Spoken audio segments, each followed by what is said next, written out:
Anong sikreto bakit kayo pa rin Gusto mo yan? Anong sikreto bakit kayo pa rin yung Sir Bong? Gusto ko talaga malaman kasi walang pakialamanan yun ang gusto kong tanong. Yun lang kasi di ba lahat ng mga straight nga hindi ma-achieve yun sa kanila. Kaya nakakainggit. Bitter! Kahit anong pagdaanan mo, dalawa ang sasabihin ko, kahit anong pagdaanan nyo, your love should always be bigger than your problems. Pangalawa, importante talaga na nag-uusap. No matter how difficult it is, you have to talk to each other. Pangatlo, talagang naging tatlo na, at pag nag-uusap kayo, importante, that you listen to each other. I'd like to know, when niya na-feel na gay siya? Kailan niya, what event was it that made him realize that, you know what, ito talaga ako?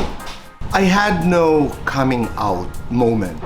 Ang sagot dyan, Iya, ay I never felt in my life that I was straight. How to be a successful host. I need tip kasi isa siya sa mga nilulook forward ko talaga and big respect for him. Nag-umpisa ako dito sa GMA7, hindi ko rin alam ang aking ginagawa. I remember the very first episode of Show and Tell, yung first show na ginawa natin dito sa GMA7. Naalala kong sinabi kong, mga kaibigan, bigyan niyo po ako ng 4 na episodes. I would know what I'm doing. So, walang sikreto. I think you have to be interested. I think you have to be interested for you to learn the ropes, the tricks of hosting. It's not an easy job.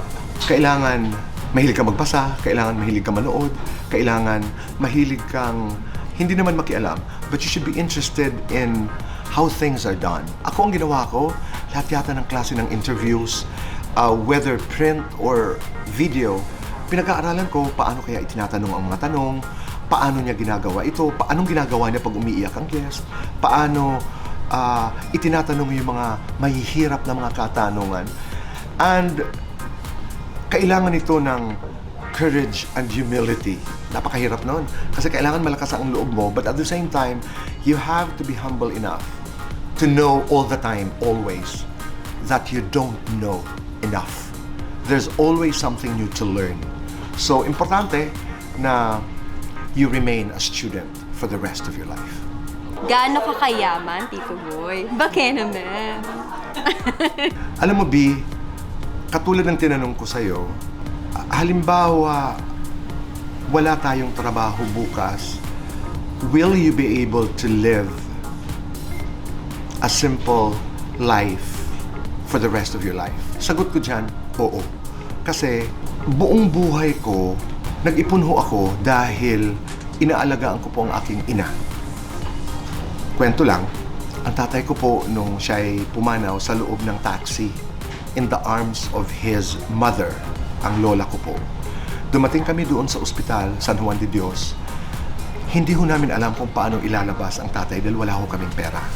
So nangako ako na pag nabigyan ako ng pagkakataon magtrabaho, mag-iipon ako dahil gusto ko mabigyan ng best healthcare ang aking ina.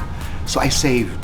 Nag-save ako. Hindi naman yung miser na nagdudusa at nagsasakripisyo ako ng todo. Hindi na-enjoy ko naman ho ang buhay. But I saved because I wanted to be able to take care of my mother. So pumanaw ang nanay ko sa 2019.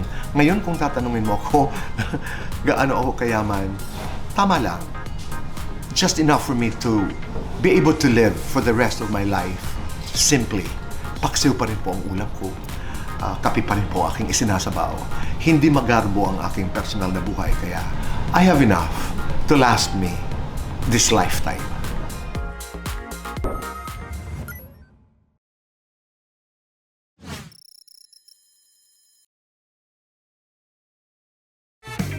I want